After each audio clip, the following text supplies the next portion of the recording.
I get the point you're making, but you yourself, you're a politician. You're a lawmaker. You are deflecting part of the blame onto the ruling administration. I understand. You say with a lot of these decisions, you don't side with them, but they go ahead. I mean, we also saw what happened when your party, the NDC, was in power. But the point I'm trying to make is that even with everything that is happening, are you saying that as legislators, you have no way of whipping in line authority so that the right things must be done? Look at the footage we have of the Effiang Kwanta Hospital. It's a death trap. It's a death trap. We have hospitals in this country that do not have the bare bones of logistics. I mean, how can this be?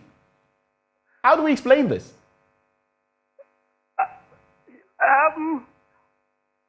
It's true. It's true. I mean, if you talk of defibrillators, well, I'll say that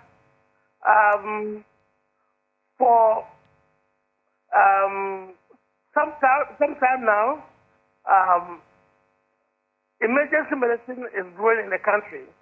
I was at the Kolebu emergency 30 years ago as a house officer, and we were not even having cardiac monitors at that time, at that center. That is Kolebu 30 years ago, around 1993. And you see that if you compare it to what we have now, probably we are now getting the sense of what we call emergency medicine as a specialty and as a way of managing patients who are brought in urgently. But defibrillators, if that is at a high level, you don't have, if you go to most of these hospitals, I believe that apart from the thermometer that they are talking about, the BP apparatus, how many do they have? Ventilators, simple surgical equipment. What do we have? But we are pushing the resources into Agenda 111. When you want to talk about Agenda 111, people think that you are against infrastructure development. During my presentation, the budget presentation, I asked myself, if this $200 million that has been spent on Agenda 111 was spent on that, which needed about $50 million to be able to complete, to start and complete it, and we're able to use this money to build about 15 or 20 hospitals, that is the $200 million. Is it not better than spreading them across the whole country, doing block work? And we know that when you have done block work, you've done nothing.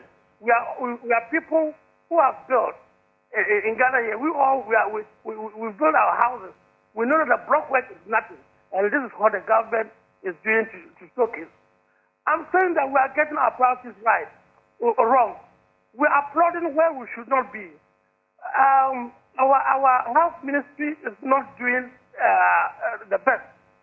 What they've been able to do is to get there, and authorities are used to cover up for the bad decisions that they are taking. And remember, in Parliament, they have their numbers. Ghanaians gave them the majority. It could be one, yes, but it is a majority. And that is where the problem lies. And I believe that you said that during the NDC period, we also did our own. NDC period, it was targeted. It was targeted. We built some number of hospitals. We completed them. There were some few we did not complete. We expected this government should be able to complete them. Now go to Formina, go to Kumewu, go to we call the Central Hospital in our central. Go to all these hospitals. They are still there. Up to now, they are not operational. And we are talking of building and building and building. And that is what Ghanaians are looking at. And when you resist it, you become like an enemy of society, because they think that you don't want to the development to get to certain areas of the country.